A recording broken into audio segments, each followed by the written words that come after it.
Assalamualaikum warahmatullahi wabarakatuh. Waalaikumsalam warahmatullahi wabarakatuh. Oke, selamat malam semuanya. Selamat datang di Zoom diskusi kami yang membahas topik yang sangat penting dalam dunia bisnis dan keuangan, yaitu peranan akuntansi dalam perusahaan. Acara ini adalah bagian dari tugas mata kuliah pengantar akuntansi, di mana kami ingin menggali lebih dalam tentang bagaimana akuntansi ini bukan hanya sekedar mencatat uang masuk dan keluar, tetapi juga berperan besar dalam mendukung keputusan bisnis yang tepat.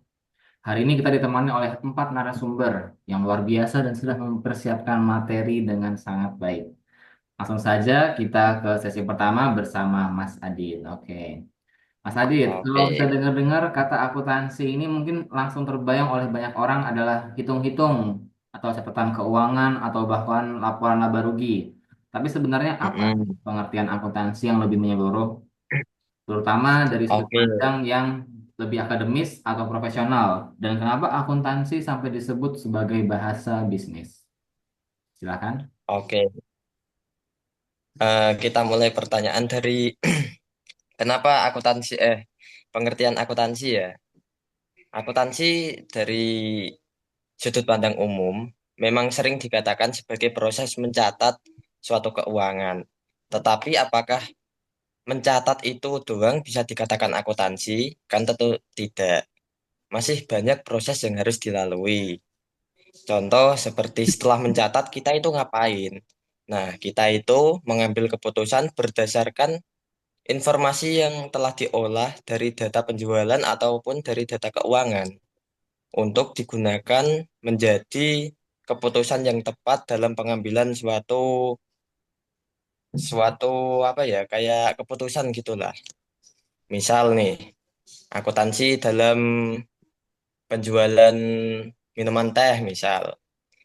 Kita kan mendapatkan hasil jualan teh, terus dari data hasil jualan teh itu tadi diolah menjadi informasi sehingga apa nih kekurangan ataupun kita bisa mengefisienkan bahan-bahan tertentu. Misal bahan cup itu kita bisa efisienkan bagaimana caranya agar bahan cup ini harganya lebih murah. Itu kan tidak bisa kita lalui tanpa kita mengetahui dulu berapa harga per apa ya per picisnya gitulah.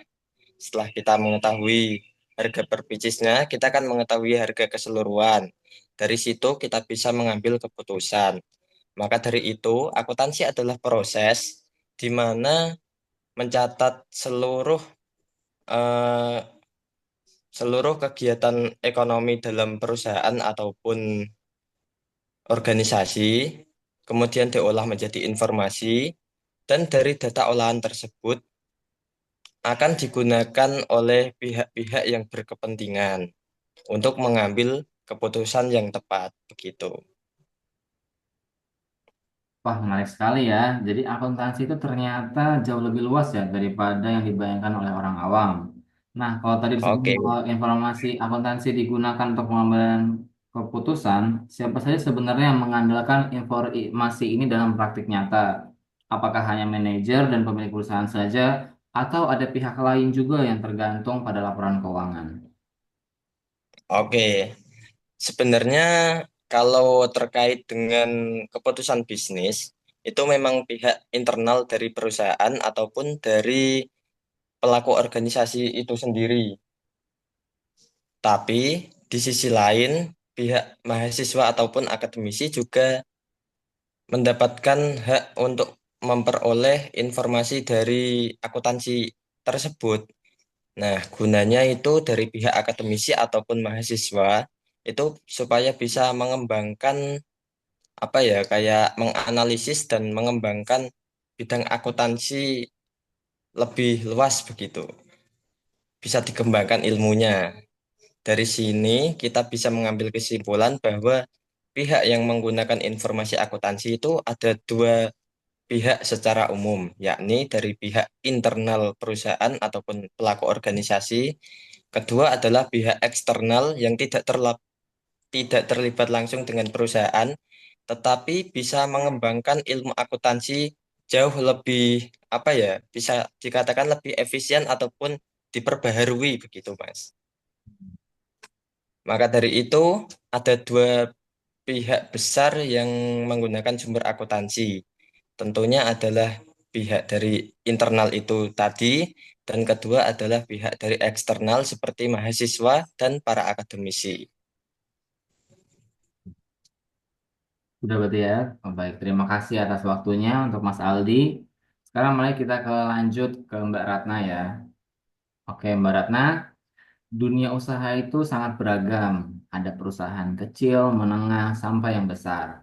Ada juga yang bergerak di bidang jasa, perdagangan, maupun produksi barang.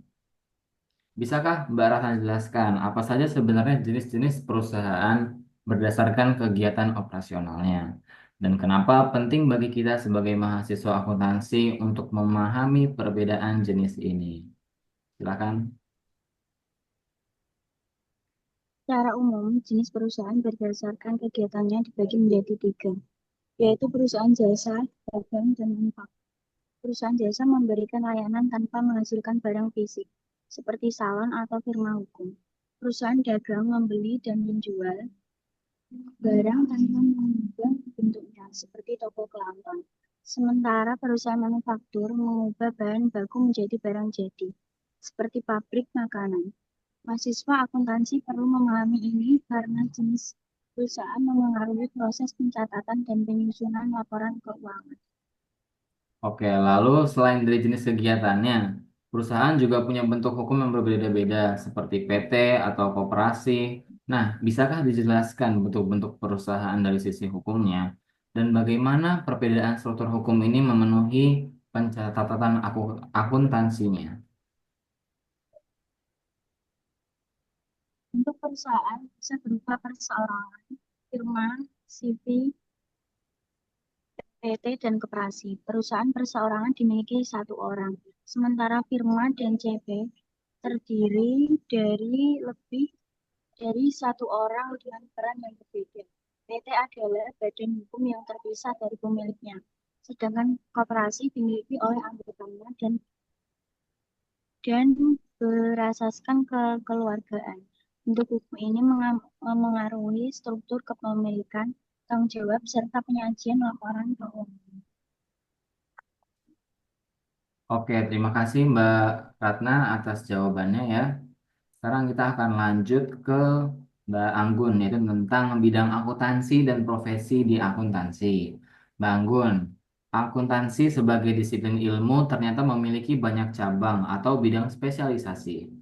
Mungkin banyak dari kita yang belum tahu bahwa akuntansi itu tidak hanya satu bidang saja.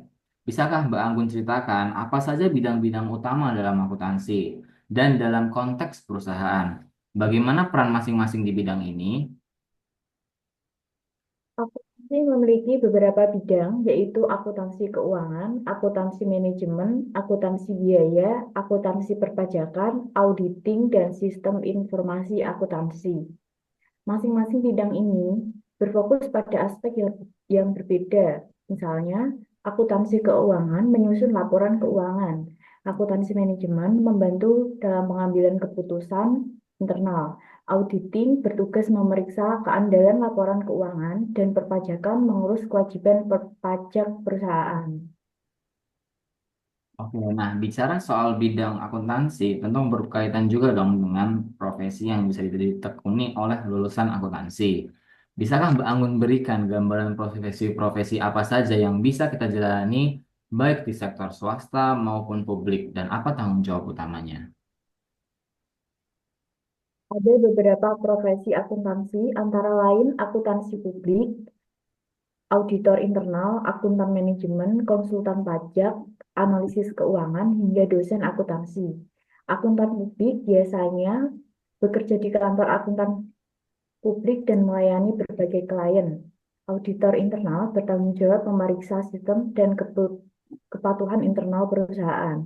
Sementara analisis keuangan banyak dibutuhkan di perusahaan besar atau lembaga keuangan. Oke, terima kasih Mbak Anggun atas jawabannya ya. Sekarang kita akan lanjut ke narasumber yang terakhir yaitu Mas Aldi tentang organisasi profesi, sertifikasi, dan prinsip akuntansi. Mas Aldi, seorang akuntan yang profesional tentunya tidak hanya cukup memiliki pengetahuan, tapi juga perlu tergabung dalam organisasi profesi yang mendukung pengembangan diri dan etika profesinya. Bisakah Mas Aldi menjelaskan organisasi profesi apa saja yang menaungi akuntan di Indonesia dan bagaimana peran mereka dalam menjaga kualitas akuntansi di negara kita? Silakan Mas Aldi. Ada banyak organisasi profesi di Indonesia, seperti Ikatan Akuntan Indonesia. Organisasi ini berfungsi untuk menetapkan standar etika dan teknis, menyediakan pelatihan, serta memberikan pelindungan kepada anggota dalam menjalani profesinya. Nah, bisakah Mas Ali jelaskan apa saja jenis sertifikasi yang relevan di bidang akuntansi, serta mengapa sertifikasi ini penting untuk karir dan kredibilitas seorang akuntan? Beberapa sertifikat umum yang relevan antara lain Certified Public Accountant. Sertifikat ini menunjukkan bahwa seorang memiliki kompetensi dan integritas untuk bekerja secara profesional. Banyak perusahaan menjadikan sertifikat ini sebagai syarat wajib untuk posisi tertentu. Oke, terima kasih Mas. Dan terakhir Mas Aldi, setiap profesi tentu punya standar ya. Dalam akuntansi kita mengenal istilah prinsip-prinsip akuntansi yang berlaku umum atau biasa disebut PSAK di Indonesia.